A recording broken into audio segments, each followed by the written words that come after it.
Hi everyone, welcome to cool way to learn. Friends, నేర్చుకోండి మలయాళం సులువుగా.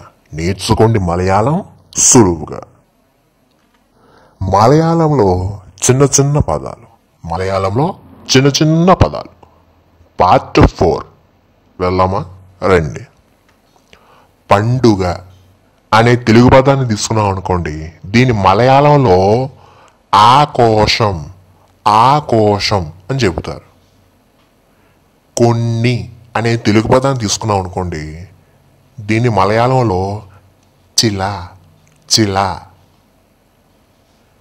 కనుగొను అనే తెలుగు పదాన్ని తీసుకుంటే దీన్ని మలయాళంలో కండుపిడి అని చెప్పాలి. వ్రేలు అనే తెలుగు పదం తీసుకున్నాం అనుకోండి, దీన్ని మలయాళంలో విరల్. చేపలు అనే తెలుగు పదాన్ని తీసుకుంటే ఈ పదానికి మలయాళంలో మీనుగల్ అని చెప్పాలి. 5 అనే తెలుగు పదాన్ని తీసుకున్నాం అనుకోండి, ఇదే పదానికి మలయాళంలో అంజు అని చెప్పాలి. జెండా అనే తెలుగు పదాన్ని తీసుకుంటే మలయాళంలో కొడి. నేల అనే తెలుగు పదాన్ని తీసుకుంటే ఇదే పదానికి మలయాళంలో తర. పిండి అనే తెలుగు పదాన్ని తీసుకుంటే దీనికి మలయాళంలో మావు. పుష్పం అనే తెలుగు పదాన్ని మనం తీసుకున్నాం అనుకోండి, ఇదే పదానికి మలయాళంలో పువ్వు. కొట్టు అనే తెలుగు పదాన్ని తీసుకుంటే ఈ పదానికి మలయాళంలో అడి. ఆహారం అనే తెలుగు పదాన్ని మనం తీసుకున్నాం అనుకోండి, ఈ పదానికి మలయాళంలో భక్షణం అని చెప్తారు. మనం కొన్ని సందర్భాల్లో తెలుగులో కూడా భక్షణం అని చెప్తూ ఉంటాం, అవునా? అడవి అనే తెలుగు పదాన్ని తీసుకున్నారనుకోండి, ఇదే పదానికి మలయాళంలో కార్డ్.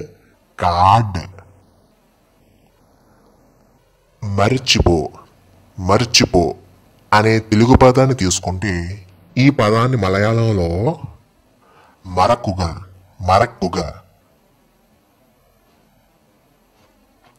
నక్క అనే తెలుగు పదం తీసుకుంటే దీన్ని మలయాళంలో నరి. స్నేహితుడు అనే తెలుగు పదాన్ని మలయాళంలో చెప్పాలనుకోండి, కూటుగారన్. స్నేహితులు అనే తెలుగు పదం తీసుకుంటే ఈ పదాన్ని మలయాళంలో కూటుగార్. పండు అంటే మలయాళంలో పలం. ఆట అనే పదాన్ని తెలుగులో తీసుకుంటే దాన్ని మలయాళంలో కలి. తోట అనే తెలుగు పదాన్ని తీసుకున్నాం అనుకోండి, ఇదే పదాన్ని మలయాళంలో తోటం.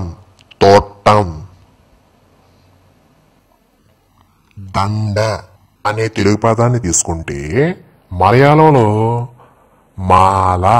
మాల అని చెప్పాలి.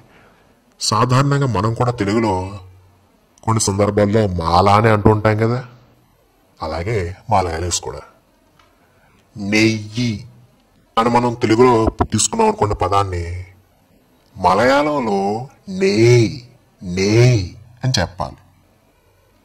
బాలిక అనే పదాన్ని మనం తెలుగులో తీసుకుంటే మలయాళం వాళ్ళు పెన్ అని చెప్తారు.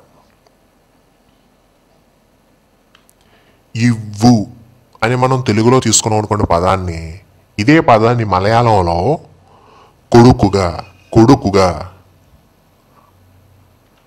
వెళ్ళు అనే తెలుగు పదాన్ని తీసుకుంటే మలయాళంలో పో పో.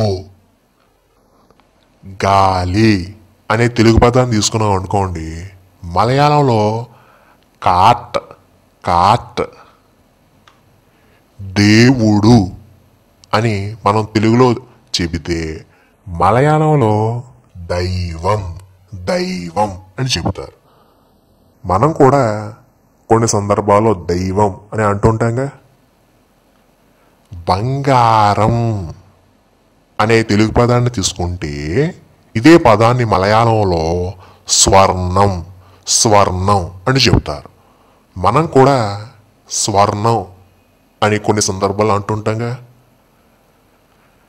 మంచి అనే తెలుగు పదాన్ని తీసుకుంటే ఇదే పదానికి మలయాళంలో నల్ల నల్ల. అలవాటు అనే తెలుగు పదానికి మలయాళంలో స్వభావం స్వభావం. మనం కూడా కొన్ని సందర్భాల్లో స్వభావం అని అంటూ ఉంటాం, అవునా? ఓకేనా? చూస్తారు కదా, మనం ఇక్కడ కొన్ని తెలుగు పదాలు తీసుకున్నాం, ఆ పదాలను మలయాళంలో ఎలా పలుకుతున్నారో నేర్చుకున్నాం. ఓకేనా? మరలా నెక్స్ట్ వీడియోలో మరికొన్ని తెలుగు పదాలు చూద్దాం, వాటిని మలయాళంలో ఎలా పలుకుతున్నారో నేర్చుకుందాం. Okay, thank you.